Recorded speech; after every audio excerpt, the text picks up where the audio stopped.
সুপ্রিয় দর্শক, স্বাগত এই সময়। আমি ফখরুল আলম কাঞ্চন আপনাদের সঙ্গে আছি। আজ আমরা সমসাময়িক রাজনৈতিক বিষয়ের পাশাপাশি আলোচনা করব আইসিটি আইনের ৫৭ ধারা নিয়ে। এ বিষয়ে আলোচনা করতে এনটিভির স্টুডিওতে আমাদের সাথে যোগ দিয়েছেন নিউজ সম্পাদক নুরুল কবির এবং সাবেক তথ্য কমিশনার অধ্যাপক সাদেকা হালিম। দুজনকে স্বাগত জানাচ্ছি এনটিভিতে। প্রথমে নুরুল কবিরের কাছে যাই এবং জানতে চাই যে গত রোববার আইন মন্ত্রণালয়ে নতুন এই ৫৭ ধারার পরিবর্তনের জন্য একটি ডিজিটাল নিরাপত্তা আইন খসড়া অনুমোদনের জন্য আইন মন্ত্রণালয় একটি বৈঠক করেছিল, কিন্তু সে বৈঠকে চূড়ান্ত সিদ্ধান্ত হয়নি। তারা বলেছে যে আগামী আগস্টে বসে এ ব্যাপারে আরও সিদ্ধান্ত গ্রহণ হবে। যেটি আমরা এখনও জানতে পারি যে আইসিটি আইনের ৫৭ ধারা বাতিল হচ্ছে, সম্ভবত বাতিল হচ্ছে, এবং ডিজিটাল নিরাপত্তা আইনের ১৯ ধারা আরেকটি যোগ হচ্ছে, যেটি হচ্ছে প্রায় ৫৭ ধারার অনুরূপী। হয়তো কিছু সাজা কমিয়ে এই আইনটি করা হচ্ছে। তো আপনার জি, দেখুন, আপনার মনে থাকবার কথা, এটা অত্যন্ত একটা গুরুত্বপূর্ণ বিষয় নিয়ে আপনি আলোচনা উত্থাপন করেছেন। এটা নিয়ে সমাজে দীর্ঘদিন থেকে যারা সচেতন মানুষ, যারা তথ্যের অবাধ প্রবাহে একটা গণতান্ত্রিক সমাজের জন্য গুরুত্বপূর্ণ এই কথা বিশ্বাস করেন, যারা মানবাধিকার কর্মী, বিশেষত যারা একেবারে প্রত্যক্ষ শিকার হয় মিডিয়া কর্মী, বুদ্ধিজীবী, তারা এই আইনটা হবার পর থেকে এইটার বিরুদ্ধে সোচ্চার ছিলেন। এবং সোচ্চার থাকার পেছনে প্রত্যক্ষ কতগুলি ঘটনা আমরা লক্ষ্য করেছি যে অনেকেই এই আইনে গ্রেফতার হয়েছেন এবং দেশের কেন্দ্র থেকে পরিধি পর্যন্ত বিখ্যাত লোক থেকে আপাতত অখ্যাত লোক পর্যন্ত, সাধারণ নাগরিক পর্যন্ত, যারা কেবলমাত্র SMS করে এক বন্ধু আর এক বন্ধুকে তার কোনো মনের ক্ষোভ প্রকাশ করেছেন, রাজনৈতিক মতামত প্রকাশ করেছেন, তারাও গ্রেফতার হয়েছেন এবং নিপীড়নের শিকার হয়েছেন। তো প্রশ্ন হচ্ছে যে এই ক্ষোভটা সমাজে পরিব্যাপ্তি লাভ করার ফলে এক পর্যায়ে আমরা দেখলাম আইনমন্ত্রী একটা মন্তব্য করেছিলেন এই আপনি যে কথা বলছেন তারও আগে, এবং মনে হয়েছিল তিনি কথা বলছিলেন যেটা এটা মানে পরিবর্তনের পক্ষে একটা কথা বলেছিলেন, ইতিবাচক পরিবর্তন বলেছিলেন। কেউ কেউ মনে করেছিলেন এটার মধ্যে কাজে নিপীড়নমূলক যে বিষয়গুলো আছে এটা হয়তো বাদ দিবেন। আমি আমাদের নিজের পত্রিকা অফিসে সেদিন বলেছিলাম যে এটা তারা করতে পারবেন না। এইটা ৫৭ ধারা একটা কুখ্যাতি অর্জন করেছে ইতিমধ্যেই, সেই কারণে এই নামটা বদলে অন্য কোনোভাবে করবে। তা আপনি জিজ্ঞাসা করতে পারেন তাহলে কেন আমরা মনে করি যে তাদের পক্ষে এটা করা সম্ভব নয়। আপনি লক্ষ্য করুন, পৃথিবীর যে কোনো সরকার যদি স্বৈরতান্ত্রিক রাজনীতি চর্চা করে এবং একাধিপত্য সমাজের উপর প্রতিষ্ঠা করতে চায়, তাহলে তাকে কতগুলো ব্যবস্থার মধ্য দিয়ে যে যেতে হয়, তার মধ্যে অন্যতম হচ্ছে দুটো। একটা হচ্ছে তার রাষ্ট্রের যে আইন প্রয়োগকারী সংস্থাসমূহ আছে, যার বল প্রয়োগ করবার বৈধ ক্ষমতা আছে, সেগুলোকে অবৈধভাবে ব্যবহার করা। কারণ হচ্ছে ভয় দেখানো, গ্রেফতার করা, জেল জুলুম দেওয়া। এই একই কারণে আপনি লক্ষ্য করবেন যে লোয়ার জুডিশিয়ারি যেটাকে আমরা বলি, যে তাদের স্বাধীনতা নিশ্চিত করা, এইগুলি যদি তারা নিশ্চিত করার বিরুদ্ধে অবস্থান গ্রহণ করে, কারণ হচ্ছে মানুষকে রাজনৈতিকভাবে তাদের যারা অপছন্দ করেন, সরকারের সমালোচনা করেন কিংবা অপছন্দ করেন, তাদেরকে স্তব্ধ করবার জন্যে। কিন্তু কই ভাই, আমি আসছি, তাদের স্তব্ধ করার জন্য প্রথমত দরকার পড়ে এই যে কোয়ারসিভ অ্যাপারেটাস বলে রাষ্ট্রের নিপীড়নমূলক কতগুলি সংস্থা থাকে, সারা পৃথিবীতেই থাকে, এই বাংলাদেশ রাষ্ট্রেরও আছে, এগুলোকে অপব্যবহার করে। অন্যদিকে আপনার মিডিয়া এবং মতামতগুলোকে আপনার নিয়ন্ত্রণ করতে হয়। সেই নিয়ন্ত্রণ করার জন্য তাদের কিছু অগণতান্ত্রিক আইন কানুন দরকার পড়ে। এই ৫৭ ধারা সেই রকম একটা আইন। এখন এটা অজনপ্রিয় হয়ে ওঠার কারণে, শুধু অজনপ্রিয় নয়, মানে এটার বিরুদ্ধে বিক্ষোভ সঞ্চারিত হওয়ার কারণে এটা একটা আইওয়াশের মতো করে এটা বাদ দিয়ে আর একটা নতুন নামে একই জিনিস তারা রাখবে, তারা এটা রাখতে বাধ্য। কারণ তাদের গণতান্ত্রিক আচরণ করা এই ১০ বছর পরে যে অবস্থায় তারা গেছেন, গণতান্ত্রিক আচরণ করা তাদের পক্ষে অসম্ভব হয়ে দাঁড়িয়েছে। কিন্তু অধ্যাপক সাদেকা হালিম, এটার কিন্তু পাল্টা একটা কথাও আছে যে বিশেষ করে ফেসবুক সহ ইলেকট্রনিক্স মিডিয়া, বিভিন্ন রকম নানা মাধ্যম যেভাবে ছড়িয়ে ছিটিয়ে আছে এবং তাদের নিয়ন্ত্রণের কিন্তু কোনো পথ নাই, একটা কিন্তু কথা আছে একটি আওয়াজ আছে যে এই সোশ্যাল মিডিয়াকে নিয়ন্ত্রণ কিভাবে করবে, যা খুশি তাই যার বিরুদ্ধে যার পক্ষে লিখছে। না আসলে দেখেন এটা অবশ্যই একটা বিতর্কিত বিষয় হয়ে দাঁড়িয়েছে ধারা 57, এবং ধারা 57 যেভাবে ব্যবহৃত হয়েছে সেখানে অবশ্যই আমরা সবাই কথা বলছি যে কোনো আইনেরই কোনো ধারাকে আমরা অপব্যবহার করতে পারি না, বা যারা ক্ষমতাধর যারা ক্ষমতাসীন তারা যেন যারা ক্ষমতাহীন মানুষের উপরে এই আইনটির অপপ্রয়োগ না করে। এবং আমার মনে হয় যে সরকার সেটা তাদের নজরে নিয়েছেন, না নিলে তারা বলতেন না যে ঠিক আছে আমরা এই যে তথ্য প্রযুক্তি যেটার মধ্যে আইনটি ছিল তথ্য যোগাযোগ প্রযুক্তির থেকে তারা আইসিটিতে ডিজিটাল সিকিউরিটি অ্যাক্টের মধ্যে তারা নিতে চাওয়ার একটা প্রয়াস চালাচ্ছে। কিন্তু এখানে আপনি যে প্রশ্নটা রাখছেন সেটা শুধুমাত্র যে ফেসবুক টুইটার বা অন্যান্য মাধ্যমে মানুষ কি লিখছে তার মধ্যে সীমাবদ্ধ নয়। আমার মনে হয় যে আমরা যারা কথা বলছি বা যারা আপনার ব্লগে লিখছেন বা যারা সাংবাদিকতা করছেন, যারা আপনার প্রান্তিক অঞ্চল থেকে শুরু করে একেবারে কেন্দ্রীয় সাংবাদিকতা করছেন, এবং এই জায়গাগুলোর মধ্যে কিন্তু একটু হেরফের আছে। অর্থাৎ সাংবাদিকতা যখন আমি চর্চা করি, আমরা যখন ধরে নিই যে একজন সাংবাদিক খুব প্রতিষ্ঠিত, তার একটা মানে কি বলবো তার সম্পর্কে জানা যায়, সে হয়তো একটা প্রতিষ্ঠানের মতোই হয়ে যায়। কিন্তু এখন কিন্তু আমি বিনয়ের সাথে বলছি যে তারা অনেক দিকে ছড়িয়ে ছিটিয়ে আছেন, এবং এটা তাদের যে আপনার একটা ট্রেনিং দরকার, কি বলা প্রয়োজন, কি কতটুকু বলা যায়, সেই জায়গাগুলোতেও কিন্তু একটা বিধিনিষেধ দরকার। অর্থাৎ আমি যে তথ্য কমিশনে কাজ করে এসেছি তখন আমরা এটা অনুধাবন করতে পেরেছিলাম যে তথ্য অধিকার আইনটির সূত্রপাতটা কোথায়, সেটা কিন্তু প্রেস কাউন্সিল থেকে হয়েছিল। পরবর্তীতে আপনার 2009 এটা আমরা প্রথমে একটা অর্ডিন্যান্স হয় তত্ত্বাবধায়ক সরকারের মাধ্যমে, তারপরে এটা আপনার জাতীয় সংসদে পাশ করা হয়। কিন্তু এই যে প্রয়োজনীয়তা তথ্যের, এবং তথ্যের একটা যে আমি যে মানুষকে জানাবো কিভাবে উপস্থাপন করব, সেটারও তো একটা আমার প্রশিক্ষণ দরকার। অর্থাৎ আপনি যে কথাটা বলছিলেন যে যার যা মনে চাচ্ছে লিখছে, আমার মনে হয় যে আমি একজন শিক্ষক, আমি যখন ক্লাসে পড়াচ্ছি আমি একটা বিষয়কে বিশ্লেষণ করছি, কিন্তু সেই বিশ্লেষণটা আমাকে কিন্তু একটা বাউন্ডারির মধ্যে রেখেই আমার কোমলমতি ছাত্রছাত্রীদেরকে বোঝাতে হবে। তারা ধীরে ধীরে কিন্তু ফেজ অনুযায়ী যে তারা জটিলতার দিকে যাচ্ছে, কিন্তু আমরা অনেক সময় কিন্তু এই যে আমরা বলছি যে আমরা লিখে ফেললাম, অনেক সময় আমরা ইয়েলো জার্নালিজমও করছি। আমি বিনয়ের সাথে আবার বলছি যে সবার জন্য না, কিন্তু এটাও তো ঠিক, এটাও তো একটা পেশা। আমি যেমন শিক্ষকতা করি, সাংবাদিকতা একটা পেশা, শিক্ষকতা একটা পেশা, ডাক্তাররা তারা চিকিৎসক তাদেরও একটা পেশা। অর্থাৎ আমরা সবাই যে লাইনের মধ্যে থাকার কথা সেই বাউন্ডারির মধ্যে আমরা অনেক সময় থাকছি না। আপনার কি মনে হয় যে এটা অপপ্রয়োগ হচ্ছে বা হয়েছে? অবশ্যই অবশ্যই হচ্ছে। যে কথাটা আমি শুরুতেই বলেছি যে আইনটার মধ্যে কি বলা আছে, যে বলা হয়েছে যে ওয়েবসাইটে প্রকাশিত কোনো তথ্য যেটা নীতিভ্রষ্ট করতে পারে কাউকে, কোনো অসৎ উদ্দেশ্যে করতে পারে কেউ, বা কারো মানহানি করতে পারে, কিন্তু এটা খুব রিলেটিভ ব্যাপার। অর্থাৎ ধরেন আমি যদি একটা রিপোর্টিং করি যে একজন sitting member of the parliament, তার এলাকায় অনেক ইট ভাটা হয়েছে অবৈধভাবে, এখানেও কিন্তু আমরা দেখছি সেই ছোট একটা এলাকায় একটা ছোট সাংবাদিক খুব সাহসী একটা ইনিশিয়েটিভ নিয়ে সে হয়তো কেন্দ্রে তার যে পত্রিকার সে যে এজেন্ট সেখানে সে পাঠিয়ে দিয়েছে, তার বিরুদ্ধে কিন্তু মামলা হয়ে গেছে। গত 6 মাসে আমরা দেখেছি যে 20 জন সাংবাদিকের বিরুদ্ধে মামলা হয়েছে। তার মানে যদি আপনি গবেষণা করেন এবং দেখা যাচ্ছে যে ছোটখাটো বিষয়, অর্থাৎ এই সংসদীয় গণতন্ত্রে মেম্বার অফ দি পার্লামেন্টদেরকে নিয়ে আমরা কিছুই বলতে পারবো না, তা তো হবে না, কেননা আমরাই তো ভোট দিয়ে তাদেরকে নির্বাচিত করছি, আমাদের ট্যাক্স পেয়ারের পয়সা নিয়ে তারা বসে আছে, আমি বলতে পারবো। কিন্তু এইটাই নুরুল কবির যেটা বলার চেষ্টা করছিলেন যে হ্যাঁ কোরেসিভ স্টেটের দিকে যাচ্ছে কিনা, সেদিকেই আমার মনে হয় যে আমাদের দৃষ্টি দেওয়া উচিত। যে আমরা যখন বলছি যে আমরা সংসদীয় গণতন্ত্রে আছি, আমরা গণতান্ত্রিক চর্চা করতে চাই, আমাদের চিন্তা চেতনার বিকাশ ঘটাতে চাই, তখন আমি সবার মুখ চেপে ধরার মতো করে একটি ধারা নিয়ে আসতে পারি না।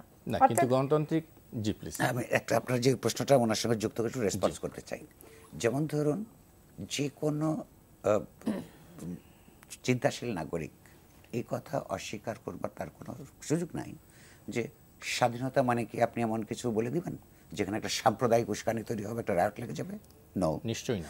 আপনি কি এই একজনের ভিত্তিহীন মর্যাদা ক্ষুণ্ণ করবার জন্য ভিত্তিহীন কোনো বক্তব্য কিংবা তথ্য প্রকাশ করবেন? আপনি কি যেটাকে নরমেটিভ ভ্যালুস বলে সোশিওলজি না, কিন্তু এরকম দৃষ্টান্ত তো আছে আমি বলছি আমাদের দেশে হচ্ছে, আমি বলছি কিংবা নরমেটিভ ভ্যালুস যেটাকে আমাদের এখানে অশ্লীলতা বলে আমাদের সমাজের মানদণ্ডে এরকম কিছু প্রকাশ প্রচার বা এগুলি করতে থাকবেন। কোনো চিন্তাশীল মানুষ, দায়িত্ববান মানুষ, সমাজ রাজনীতি রাষ্ট্র নিয়ে চিন্তা করে তারা এটাকে একমত হতে পারেন না। এগুলোর বিধিনিষেধ যুক্তিযুক্তভাবে থাকাই উচিত। ফাইন। আপনি প্রশ্ন করেছেন যে সোশ্যাল মিডিয়াতে ওইগুলি বন্ধ করবার জন্য এক ধরনের উদ্বেগ সরকারের আছে বা নিয়ন্ত্রণের বাইরে চলে যাচ্ছে। আপনি কি আমাকে একটি উদাহরণ এই মুহূর্তে দিতে পারবেন যে এই সরকারের যারা রাজনৈতিক প্রতিপক্ষ কিংবা এই সরকারকে অত্যন্ত আন্তরিকতার সঙ্গে একটা গণতান্ত্রিক নীতিমালার প্রতি রাজনৈতিক এবং দার্শনিক অঙ্গীকার থেকে যারা সমালোচনা করেছে, এইরকম লোক নিপীড়নের শিকার বেশি হয়েছে নাকি যে ফেসবুকের কথা বলছেন এই সরকারের প্রতিপক্ষকে যখন কোনো অশ্লীলভাবে গালাগাল দেয়, তাদের বিরুদ্ধে যখন আজে বাজে কথা বলা হয়, প্রচুর লেখা হচ্ছে, দুই পক্ষেই লেখা হচ্ছে, সরকারের প্রতিপক্ষে আক্রমণ করেছে এমন কোনো লোককে গ্রেফতার হয়েছে? আপনি যদি আমার জানা মতে হয় নাই। তার মানে হচ্ছে সরকার নিয়ন্ত্রণ করতে চায় নির্বাচিতভাবে। তারাই এই ধারার অধীনে আপনার অভিযুক্ত হয়েছে যারা বিপুল অধিকাংশ ক্ষেত্রে সরকারের কর্মকর্তা থেকে সরকারের মন্ত্রী এমপিদেরকে সমালোচনা করেছে। তাহলে সামাজিকভাবে সাধারণভাবে একটা গণতান্ত্রিক সংস্কৃতি নির্মাণের জন্য যে কথাগুলি আমরা আগে বললাম, অশ্লীলতার বিরুদ্ধে, আপনার উস্কানিমূলক সামাজিক বিশৃঙ্খলা তৈরি করে তার বিরুদ্ধে, ডিফেমেশনের বিরুদ্ধে সাধারণভাবে নিয়ন্ত্রণ করবার জন্য এই আইন প্রয়োগ করা হয় নাই, কিন্তু করা হয়েছে তখনই যখন নিজের আক্রান্ত হয়েছে। না, কইবা যদি আমি এভাবে বলি যে এই আইনটির অপপ্রয়োগ হয়েছে, আপনি কি আইনটির প্রয়োজনীয়তা এই যে তিনটা বিষয় ইতিমধ্যে আমরা তিনজন আলাপ করেছি, তার জন্য সিআরপিসিতে প্রত্যেকটার জন্য আলাদা আলাদা আইন আছে। যদি ডিফেমেশন হয়, যদি অশ্লীলতা ছড়ায়, যদি সাম্প্রদায়িক উস্কানি দেয়, হ্যাঁ, এগুলির জন্য অসংখ্য আলাদা আলাদা আইন আছে। সেগুলো দিয়ে প্রয়োগ না করে এইটাকে নতুন করে করার অর্থ হচ্ছে ইলেকট্রনিক মিডিয়ার মধ্যে মানুষের যে মতামত, সেই মতামত যেগুলো সরকারের বিরুদ্ধে যায় সেগুলোকে নিয়ন্ত্রণ করার জন্য করছে। যেমন ধরুন, লক্ষ্য করুন মিডিয়া কিভাবে আক্রান্ত হয় এই ব্যাপারে। আমি আবারও বলছি, যে কোনো সরকারই হোক না কেন, এটা আজকের সরকার কথা বাদ দিন, আজকে এই সরকারই আইন করেছে, এর আগেরটা আরেকটা আইন করেছিল, তার আগেরটা আরেকটা করেছিল, ভবিষ্যতে হয়তো করবে, যদি পুরো সমাজ আপনার গণতন্ত্র পরায়ণ রাজনীতি সচেতন না হয়। প্রশ্নটা হচ্ছে যে ধরুন সরকারের পুলিশ বিভাগ মিছে কথা বলে। এই পরশুদিন, গত পরশুদিন একটা প্রমাণিত হলো, সাতক্ষীরা এক ডাক্তার সাহেবকে পুলিশ আপনার গ্রেফতার করেছে অগাস্ট মাসের 4 তারিখে গত বছর। 5 তারিখ, 6 তারিখ এবং 7 তারিখ তার স্ত্রী পুলিশের লকআপে তাকে আপনার সাক্ষাৎ করে এসছে। পরবর্তীকালে পুলিশ অস্বীকার করল যে তাকে আদৌ গ্রেফতার হয়েছে কিনা। সেইটা যখন শেষ পর্যন্ত ওই কর্তৃপক্ষ আপনার হাইকোর্টে এসে রিট করলেন, তখন একটা জুডিশিয়াল ইনকোয়ারি করার কথা বললেন। জুডিশিয়াল ইনকোয়ারি কমিটির রিপোর্ট এই যে গত 4 তারিখে জুলাইতে আপনার হাইকোর্টে সাবমিট করেছে। তাতে কি দেখা গেল, পুলিশ অসত্য কথা বলেছে। কিছু কিছু পত্রপত্রিকায় কারো কেউ ছোট করে কেউ বড় করে লিখেছে। এইটা সরকারকে, পুলিশ বিভাগকে এম্বারাস করে। কেমন? এখন এইটাই যদি এই যে এম্বারাস করে এবং সরকার যদি অন্যায় করে সেটাকে এম্বারাস করা, শেম করা গণতন্ত্র পরায়ণ সাংবাদিকতার একটা অত্যন্ত গুরুত্বপূর্ণ জরুরি কর্তব্য। এখন এইটা যদি এই এম্বারাসমেন্টের এই সরকারের কোনো অভাব নাই। এই কথাগুলি বন্ধ করার জন্য কিছু আইন কানুন তার দরকার, যেগুলো অগণতান্ত্রিক আইন, এটা তার মধ্যে একটা। না, আপনি তো বলছেন যে আইন আসলে আরও আছে। এইটা আবার ফেসবুকে যাবে, এইটা আবার সব পত্রপত্রিকার এইটা আছে, সেইটার জন্য ওই পুরনো সিআরপিসির মধ্যে ওইটা নাই। সুতরাং এইটার সঙ্গে তারা যুক্ত করেছে। জি, অধ্যাপক সাদেক হালিম, যদি এটা বলি যে নিয়ন্ত্রণের, তাহলে আমরা যদি ধরেই নিই যে 57 ধারাটা একটা কালা কানুন, যেহেতু এটা সংশোধনের উদ্যোগ নেওয়া হয়েছে, কিন্তু এখন যেটা আমরা দেখলাম যে এই নতুন যে মানে ডিজিটাল মানে নিরাপত্তা আইন যেটা হচ্ছে, সেটা কিন্তু 19 ধারা রাখা হচ্ছে অলমোস্ট সেম। এটা সাজা ছিল সর্বোচ্চ 14 বছর, সেটাকে এবং সর্বনিম্ন 7 বছর, এটাকে সর্বোচ্চ 2 বছর, সর্বনিম্ন 2 মাস ফেরত আসতে চাই, কারণ আমরা এক জায়গায় ঘুরপাক খাচ্ছি। সেটা হচ্ছে যে আমি পেশাটা নিয়ে কথা বলবো, যে আমরা অনেক সময় নৈতিক শিক্ষার ক্লাস নিতে বসে যাই। এই আইনটির মাধ্যমে কিন্তু আমি মনে করি না যে আমরা সবারকে নৈতিক শিক্ষা দিতে পারবো, যে কে উদ্বুদ্ধ করবে, কে অসৎ পথে গেল, কে মানহানি করলো। কিন্তু যেটা আমার কাছে মনে হয়, যেমন ধরুন যখন তথ্য অধিকার আইনে আমি কাজ করি, তখন আমরা দেখলাম যে আমাদের আইনে ধারার সাথে 20টি বিষয় আছে যে সরকার তথ্য দিতে বাধ্য নয়, ততটুকুই দিবে যতটুকু যৌক্তিকভাবে দেয়া সম্ভব। তখন বাংলাদেশে কিন্তু এটা নিয়ে প্রচুর আমরা প্রথম দিকে আলোচনা হলো, অনেক সমালোচনা হলো। যখন আমরা উন্নত বিশ্বের আইনটিকে পাশাপাশি রাখলাম তথ্য অধিকার, বাংলাদেশের তথ্য অধিকার আইনের সাথে, তখন দেখা গেল যে এমবার্গোগুলো আমাদের দেশের থেকে দেওয়া হয়েছে ঠিক সিমিলার ভাবে কিন্তু উন্নত বিশ্বের রাষ্ট্রগুলিতেও আছে। অর্থাৎ আপনি 8টি গোয়েন্দা সংস্থা, তাদের কোনো তথ্য আপনি জানতে পারবেন না, কেবলমাত্র মানবাধিকার লঙ্ঘন, দুর্নীতি সংক্রান্ত। আপনি পররাষ্ট্রনীতি বিঘ্নিত হয় এরকম তথ্য আপনি জানতে পারবেন না, সার্বভৌমত্ব ক্ষুণ্ণ হয় ইত্যাদি, ব্যক্তিগত মানহানি করা হয় সেটা। তো সেটা যখন দেখলাম, তখন আমরা যখন যুক্তিতর্কতে গেলাম, তখন এটা সম্পর্কে অনেকটা পরিষ্কার হলো। আগে কিন্তু ধারা 7 নিয়ে আমি প্রচুর সামাজিক আন্দোলন দেখেছি, এখন দেখছি না যে বাংলাদেশে কেউ এটা নিয়ে কথা বলে। তেমনি ধারা 57কে আমি মোটেও সমর্থন দিচ্ছি না, কিন্তু আমি যে জায়গাটা জোর দিব সেটা হচ্ছে যে সাংবাদিকদেরকেও কিন্তু দায়িত্ব নিতে হবে। নিশ্চয়। এবং আমি যদি আজকে ফেসবুক করি, আমি যদি সোশ্যাল মিডিয়ায় লিখি, আমাকেও কিন্তু দায়িত্ব নিয়ে লিখতে হবে। আমরা কেন যেন আমাদের দায়িত্ব থেকে সরে যাচ্ছি। আমার যখন স্বাধীনতা পাচ্ছি, স্বাধীনতা কিন্তু যখন আসে তখন কিন্তু আমাকে দায়িত্ব নিয়ে সেই স্বাধীনতাটা ভোগ করতে হয়। এবং সেই জায়গায় আমি বলবো যে যখন আমাদের যে ধরনের খবরের কাগজে খবরগুলি হচ্ছে, হ্যাঁ, যেটা নুরুল কবির বলেছে সেটা অবশ্যই আমি মনে করি চিন্তার বিষয়, যে কেবলমাত্র কি সরকার পক্ষীয় যারা সরকারের ক্ষমতায় আছে তাদেরকে নিয়ে লিখলে যদি এই আইনটি কৌশলে ব্যবহার করা হয়, তাহলে অবশ্যই জনগণ তো সেটা, তারা তো চোখ বুজে ঘুমে নাই, তারা তো দেখতে পাচ্ছে। সেটা নিয়ে নিশ্চয়ই আমাদের সামাজিক আন্দোলন করা উচিত, আমাদের একটা প্রেশার ক্রিয়েট করতে হবে। এবং এই জন্য হয়তো আইনমন্ত্রী বলেছেন যে ডিজিটাল অ্যাক্টে আমি এটা নিয়ে আসতে পারি। আপনি জানেন যে এখানে 14 বছরের কারাদণ্ড ছিল, অনাদায় 1 কোটি টাকার জরিমানা, একজন এএসপি যে তদন্ত করবে সে আবার তদন্তে কি লিখবে। ধরেন একজন খুব ভালো একজন অধ্যাপকই একজন একটা ব্লগ লিখলেন, সেটার বিচার করতে বসলো একজন এএসপি, বা আমি বিনয়ের সাথেই বলছি, সেটার বিশ্লেষণ করার মতো ক্ষমতা তার আছে কিনা। অর্থাৎ ওই জায়গায় আবার ফিরত আসি যে তথ্য অধিকার আইনে যেমন ধারার সাথে আছে যৌক্তিকভাবে যতটুকু সম্ভব, এটা এত সূক্ষ্ম বিষয় যে এগুলো দিয়ে কিন্তু আমরা আইনের মারপ্যাচের মধ্যে দিয়ে আমরা ফেলে দিতে পারি। সেজন্য আমার যেটা অ্যাপিল থাকবে সরকারের প্রতি, যে এই আইনটি, যেমন ভারতে কিন্তু এটা সম্পূর্ণ বাতিল, এবং জওহরলাল নেহরু বিশ্ববিদ্যালয়ের একজন ছাত্র কিন্তু এটা রিড করে সে জিতে আসে। এটা বোধহয় ওদের ধারা 62 বা কিছু একটা বলতো, আমি দেখেছি, সেটা নাই। কিন্তু বাংলাদেশে এটাকে নিয়ে আসা হচ্ছে। তো সেই কারণেই আমরা যখন গণতন্ত্রের কথা বলি, আমরা নিজেরা গৌরবান্বিত বোধ করি, আমরা উন্নয়নের কথা বলি, তাহলে জনগণের তথ্য জানতে হবে, তথ্য বিশ্লেষণ করতে হবে, এবং যত আমি বৈচিত্র্যময় একটা বিশ্লেষণ পাবো তত আমি মনে করি আমার নাগরিক শক্তিশালী হবে তার চিন্তায়, চেতনায়, মননে। তো সে কারণেই এটা অবশ্যই ভাবার বিষয় যে আমি এটা কীভাবে এটাকে তারা ফ্রেম করবে, কারণ এটা তারা করবে, সরকার আনবেই ডিজিটাল অ্যাক্টে। জি, ডিজিটাল আনবে, এবং অলরেডি 19 ধারায় এটা সংযোজন হয়েছে। কই ভাই যদি এই ব্যাপারে, আমরা বিরতিতে যাব, একটু সংক্ষেপে আপনার কথা শুনি। আমি ছোট্ট দুটো রেসপন্স আছে স্বাভাবিকভাবে। যেমন ধরুন অনেক উন্নত দেশে যে সমস্ত এমবার্গোগুলো আছে এখানেও আছে। এখন প্রত্যেক হচ্ছে কোন উন্নত দেশ বলতে আমি জানি না, পার্টিকুলারলি যদি ইউরোপ আমেরিকার কথা বলা হয়, হ্যাঁ, ইউরোপ আমেরিকাতে আছে, সেখানে ইউরোপেই আছে। আচ্ছা, ইউরোপ আমেরিকার ভেতরে শত শত গ্রুপ আছে যারা মনে করে এখন যে তাদের যে এমবার্গোগুলি আছে এমবার্গোগুলি তুলে দেওয়া উচিত, এবং সেখানে এর বিরুদ্ধে কিন্তু সংগ্রাম আছে।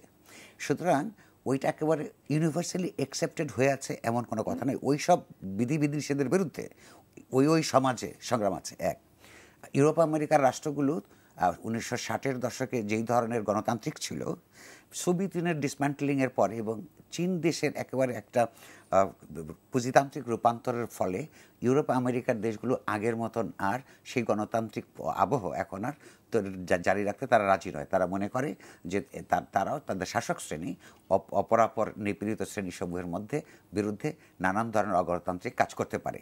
ফলে সেখানে অনেক স্ট্রিক্ট হচ্ছে, আবার তার বিরুদ্ধে আস্তে আস্তে আস্তে সংগ্রামও তৈরি হচ্ছে। ফলে ওইটা আমাদের একেবারে আদর্শ হতে হবে এমন কোনো কথা নেই। আদর্শ মোটেই না। দ্বিতীয়ত আমি তো বলছি সেটাই তো আমাদের, আমিও সেটা বলছি যে ধারা 7 নিয়ে কেন আমরা কেউ কথা বলছি না বাংলাদেশে তথ্য অধিকার আইনের। সেকেন্ড রেসপন্সটা হচ্ছে যে দায়িত্বশীল হওয়ার ব্যাপারটা কিন্তু একটু দায়িত্বশীল কথাটাও আপেক্ষিক। যেমন ধরুন আমরা আমাদের যদি সাংবাদিকদের থেকে একটা অভিজ্ঞতা বলতে পারি, এই যে বিভিন্ন রাজনৈতিক দলগুলি যখন ক্ষমতার পরিবর্তন হয়, ক্ষমতায় যখন থাকে যারা, তারা বলে কি দায়িত্বশীল সাংবাদিকতা করতে হবে। এই পার্টিটাই যখন বিরোধী দলে আসে তখন বলে কি আপনারা হাত খুলে লেখেন। আচ্ছা, এর উল্টে যায়। হ্যাঁ, আবার এখন যারা হাত খুলে লেখে, সাহস করে লেখেন বলেন, হ্যাঁ, তারাই আবার যদি কখনো ক্ষমতা যায় বলবে দায়িত্বশীলতার সঙ্গে লেখুন। কিন্তু কতগুলি ওনাদের উপদেশ পরামর্শ নির্বিশেষে নাগরিক দায়িত্বশীলতা এবং গণতন্ত্রপরায়ণ সাংবাদিকতা কতগুলি দায়িত্বশীলতা। এক্সাম্পল দিচ্ছি, আমরা যখন বলি বর্তমান সরকার এই সংসদ যথার্থভাবে জনপ্রতিনিধিমূলক নয়, এই কথাটা বলাই দায়িত্বশীল সাংবাদিকতার কর্তব্য। আমরা যদি বলি, একই সঙ্গে যে এই সরকার আমলে ব্রিজ কালভার্ট রাস্তা বানানোর ক্ষেত্রে দক্ষিণ এশিয়ার মধ্যে সবচেয়ে বেশি দামে দুর্নীতিপরায়ণভাবে এইগুলি নির্মাণ করা হয়েছে, এটা না বলাটা দায়িত্বশীলতা, না বলাটা দায়িত্বহীনতা। কিংবা সরকারি ল এনফোর্সমেন্ট এজেন্সিগুলি নানানভাবে তার বিরুদ্ধে যে অভিযোগ নানানভাবে ধরে নিয়ে যাচ্ছে, স্বীকার করছে না, এইটা খুবই একটা বিপজ্জনক প্রবণতা।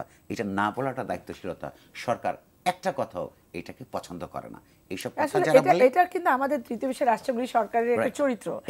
এটা শুধু এই সরকার না, এটা আমাদের মধ্যে সংস্কৃতিটা। আমি বলছি যে আমি আগে বলেছি সব দেশে সমালোচনা নিতে পারি না, তো সরকার কেমন করে নিবে এই সংস্কৃতিটা? আমি তো আগেই বলেছি এই সরকার, তার আগের সরকার। তাহলে গণতন্ত্রপরায়ণ সাংবাদিকতার কর্তব্য হচ্ছে এই কাজগুলো, এই কথাগুলো বলে যাওয়া, লিখে যাওয়া। সরকারগুলো এটা পছন্দ হবে না, না পছন্দ হলে নিপীড়নের জন্য নানান ধরনের অগণতান্ত্রিক আইন ব্যবহার করে। এইটাও সেইভাবেই ব্যবহার করেছে এই পর্যন্ত।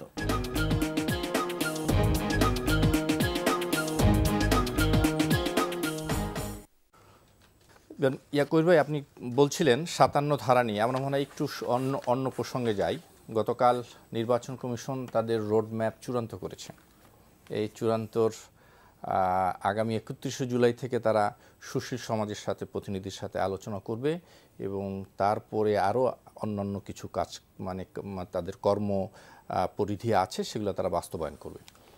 তো যেটা মুখ্য হয়ে দেখা দিয়েছে সেটা হলো নির্বাচনকালীন সরকার এবং নির্বাচন পদ্ধতি, যে কোন সরকারের অধীনে কিভাবে হবে। দুটো কথা আছে, এটা খুব পুরনো, যে সহায়ক সরকার চাই, আর ওবায়দুল কাদের বলছেন যে না, সহায়ক সরকারের কোনো প্রয়োজন নাই, বর্তমান সরকারই সহায়ক সরকার হবে। ছোট্ট করে শুনবো, তারপরে অধ্যাপক। না, এটা তো আপনি বলছেন যে রোড ম্যাপ তৈরি করেছে কিনা, এইটা যারা নির্বাচন করবেন, এটা দুটো দিক আছে। একজন নির্বাচন করে ক্ষমতার প্রতিদ্বন্দ্বিতা করার জন্য, আর নাগরিকদের দিক থেকে আরেকটা দিক আছে যে তারা ভোট দিতে চায়। আমাদের দিক থেকে আমরা যারা ভোট করব না বা করি না, প্রার্থী হব না, তাদের এক নম্বরের অধিকারের বিষয় হচ্ছে, যেটা আমরা অনেক বছর ধরে ভোগ করতে পারছেন যে অধিকার, সেটা ভোট দেওয়া। এখন এক নম্বর কথা হইল যে এই রোড ম্যাপের মধ্যে নাগরিকরা নিশ্চিন্তে, নির্ভাবনায়, স্বাধীনভাবে, ইন্টিমিডেট না হয়ে ভোট দিতে পারবে কিনা, এইটা নিশ্চিত করার জন্য তারা কী কী করবেন এটা আমরা এখনো জানি না। আর দ্বিতীয় পার্টটা হচ্ছে, এটা রাজনৈতিক দলগুলি যারা, আমি আগেই বলেছি, ক্ষমতার জন্য প্রতিদ্বন্দ্বিতা করেন, তাদের সংশ্লিষ্ট সকল পক্ষের সঙ্গে আলাপ আলোচনা করে যদি একটা কনসেনসাস তারা তৈরি করতে পারে, তাহলে আমি মনে করি যে তারা সেটা একটা ইতিবাচক কিছু করতে পারবেন। সেইটা এখনই তো বলার কোনো সুযোগ নাই, কারণ প্রধান দুই পক্ষ থেকে দুই বিপরীত ধর্মী আশা আকাঙ্ক্ষার কথা আছে। এক পক্ষ আবারও এই নিজেদের অধীনে নির্বাচন করতে চান, আরেক পক্ষ তাদের অধীনে নির্বাচিত করতে চান না। এই দুই ড্রামেট্রিক্যালি অপোজিট মেরুর মাঝামাঝি নির্বাচন কমিশন আনতে পারবেন কিনা, তার উপর নির্ভর করবে ব্যাপারটা কি দাঁড়াবে। আমরা দেখব সেটা। অধ্যাপক সাদেক হালিম, যে 31শে জুলাই নির্বাচন কমিশন সংলাপ করবেন, তো এই সংলাপের মাধ্যমে কোনো দ্বার উন্মোচিত হবে কিনা?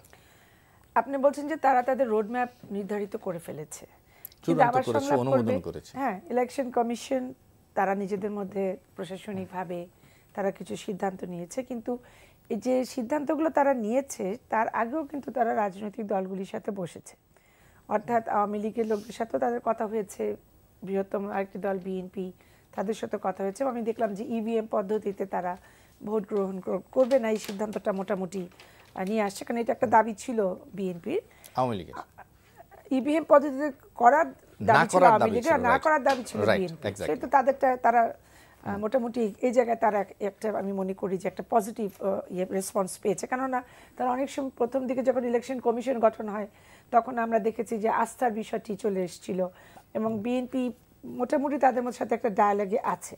তো এই বিষয়টা আমি একটু ইতিবাচকভাবে দেখছি। আর যেটা হচ্ছে যে সংলাপের যে বিষয়টি, সংলাপের বিষয়টির মধ্যে অবশ্যই অনেক খোলাসা করে আলোচনা হবে। যেমন একটা আলোচনা আসবে যে আপনার সীমানা নির্ধারণের বিষয়টি, এটা কি ভোটার তালিকা দিয়ে হবে নাকি জনসংখ্যা দিয়ে হবে। অর্থাৎ 2008-এ যে পদ্ধতিতে সীমানাটা নির্দেশনা দেওয়া হয়েছিল ইলেকশন কমিশন থেকে, সেই পদ্ধতিতে বিএনপি যেতে চাচ্ছে এবং আওয়ামী লীগ বলছে যে তারা বোধহয় বলতেছেন যে আমার মনে হয় এটা জনসংখ্যা দিয়ে না, নাকি জনসংখ্যা দিয়ে, না ভোটার না, আমি যদি ঠিক বলে থাকি।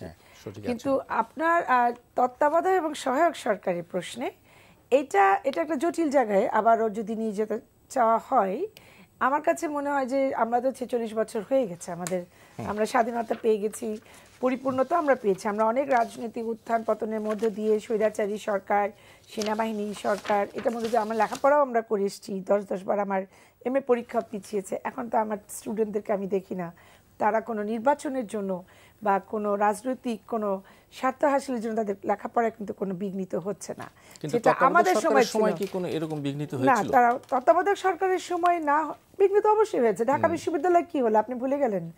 আমরা নিজেরাই তো আত্মগোপনে ছিলাম অনেকদিন। তত্ত্বাবধায়ক সরকার দায়িত্ব নেওয়ার পর কোনো ঘটনা ঘটেনি, এর আগে হয়েছে, দাবিতে যেসব আন্দোলন, আমাদের প্রতি, আমাদের গণতান্ত্রিকভাবে তো আমরা কোনো আলোচনা করতে পারিনি। সে তত্ত্বাবধায়ক সরকারের গুণগান গেতে তো আমি এখানে আসবো না, কারণ আমি মনে করি যে গণতান্ত্রিক চর্চার মধ্যে দিয়ে তো আমাকে যেতে হবে। আপনি দেখেন যে প্রথমে যেটা ছিল 13th অ্যামেন্ডমেন্টের মাধ্যমে নির্দলীয় নিরপেক্ষ 96 সালে যেটা হলো, এবং 2006 কিন্তু সেটা 4th সংশোধনীর মাধ্যমে আমরা বিচারপতিদের যে চাকরি বয়সটা বৃদ্ধি করা হলো, তখনই আমরা বুঝতে পারলাম যে আসলেই যে তত্ত্বাবধায়ক সরকারের যে লক্ষ্য থেকে যে সরে যাচ্ছে বিষয়টি। আমরা এই আলোচনা আমাকে শেষ করতে দেন, আপনি যদি আমাকে কথার মাঝখানে বন্ধ করে দেন তাহলে তার আমি এটার সাথে আমার লিংক হলো না। সামনে যাচ্ছি, হ্যাঁ সেটাই, আপনি তো এটা প্রশ্ন করেছেন আমাকে যে আমরা কিসে যাব। সে যদি এখানে আমরা আবারও পিছনের দিকে ব্যাক গিয়ারে যাই, যেটা সাংবিধানিকভাবে যেভাবে নির্বাচন হওয়া প্রয়োজন, যেটা 15th অ্যামেন্ডমেন্টের দিক নির্দেশনা আছে, এবং সেখানে আমরা কিন্তু এই ইলেকশন কমিশন অনেকগুলো নির্বাচন করেছে, তো তাহলে একটা তো ফ্রেমওয়ার্ক তৈরি হয়েছে। এবং যেটা আমি নুরুল কবিরের সাথে একমত যে জনগণকে এখানে শক্তিশালী হতে হবে, কারণ আমরা সংবিধানের ধারার সাথেই বলছি যে প্রজাতন্ত্রের মালিক হচ্ছে জনগণ। আমি আপনাকে একটু হেল্প করি, যেটা আমার প্রশ্ন ছিল সেটা হলো যে এই সংলাপের মাধ্যমে এই যে দুটি দল একেবারে বিপরীতমুখিতা আছে, এর মাধ্যমে কি কোনো সলিউশনের কোনো সম্ভাবনা আপনি দেখেন কিনা? এটা তো এখনো সময় সাপেক্ষ ব্যাপার, এখনো 1.5 বছর আছে। জি কবির ভাই, আরেকটি কথা আমি বলি, আমাদের আওয়ামী লীগ সম্পাদক এনটিভির সাথে এক সাক্ষাৎকারে বলেছেন যে 2008-এর মতন হয়তো এত আসন আওয়ামী লীগ পাবে না, কিন্তু বিজয়টা এত সহজ হবে না, এবং আমরা বিএনপিকে সাথে নিয়েই বিএনপির সাথে প্রতিদ্বন্দ্বিতা করে নির্বাচনে জিততে চাই। আচ্ছা, একটা কথা হচ্ছে যে রাজনৈতিক দল ক্ষমতায় থাকতে চায়, ক্ষমতায় যেতে চায়, এটা রাজনৈতিক দলের দিক থেকে এটাই একটা সারা পৃথিবীতেই লক্ষ্য। আর ইনকামবেন্সি ফ্যাক্টর কিছু থাকে, তো সাধারণত এক দল অনেক দিন ক্ষমতায় থাকলে তার দল সিট কমে যায়। তো এইটা তো উনি খুব সুন্দর কথাই বলেছেন, কিন্তু প্রশ্নটা হচ্ছে যে ওনারা যেভাবে আছেন সেইটা তো নির্বাচিত হয়ে আসেনি নাই, এটাও তারা জানেন যে মানুষ যে ভোট দিতে পারে নাই এইটার জন্য কিন্তু, এবং তারপর আবার আন্দোলন সংগ্রামও করতে পারে না, এমন একটা পরিস্থিতি জারি আছে। এই সমস্ত কেসে আমাদের এই অঞ্চলগুলিতে দেখা যায়, দক্ষিণ এশিয়ায় জনগণ যখন সুযোগ পায় তখন রাগটা, যারা তার ভোটাধিকার হরণ করেছে এবং হরণ করবার পরে স্বাভাবিক রাজনৈতিক সামাজিক সমাজে তৎপরতা করতে দেয় নাই, রাগটা কিন্তু ভোটের বাক্সে ছেড়ে দেয়। না, তারা তো নির্বাচনে গিয়েছে, নির্বাচন দিয়েছে না, ওই আলোচনা বোধহয় বাংলাদেশ শেষ হয়ে গেছে।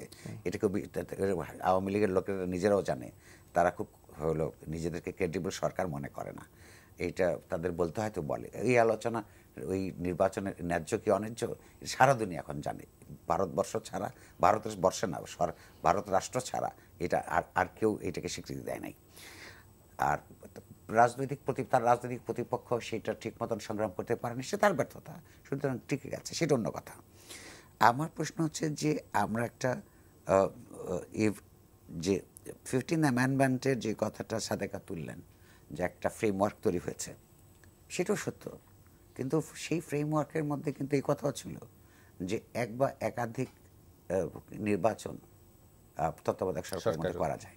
কিন্তু আমরা লক্ষ্য করেছি সরকার যেটুকু তার ওই রায়ের সুবিধা হয়েছে সেটুকু নিয়েছে, যেটুকু রায় সুবিধা হয়নি সেটা নেয় নাই। এইটা আসলে কোর্ট দিয়ে আইন দিয়ে বলবৎ করবার বিষয় নয়, এটা একটা সমাজের রাজনৈতিক সমস্যার বিষয়। শেষ পর্যন্ত কোনো না কোনো দিন এই প্রধান প্রধান রাজনৈতিক দলগুলোকে বসে এটা নিষ্পত্তি করতে হবে। সেই নিষ্পত্তিটা করতে গিয়ে আমরা আবার কোনো বিপদে পড়ব কিনা, পুরো সমাজ আবার কোনো ঝামেলা পড়বে কিনা আমি জানি না, কিন্তু আমি এটুকু বলছি পরস্পরের কাছ থেকে যতটা সম্ভব কনসেশন আদায় করবার জন্য রাজনীতি এখানে উত্তপ্ত হয়ে উঠবে, এই ব্যাপারে আমার সন্দেহ আমার থেকে নাই। এটা কখনোই আগামী নির্বাচনকে কেন্দ্র করে সেই ক্ষেত্রে কেন এরকম একটা আশঙ্কা করছেন আপনি? যেই পার্লামেন্টের ভিত্তিতে ক্ষমতায় আছেন সেইটার রাজনৈতিক ন্যায্যতা নিয়ে আমি আগেই বলেছি এটা প্রশ্নবিদ্ধ।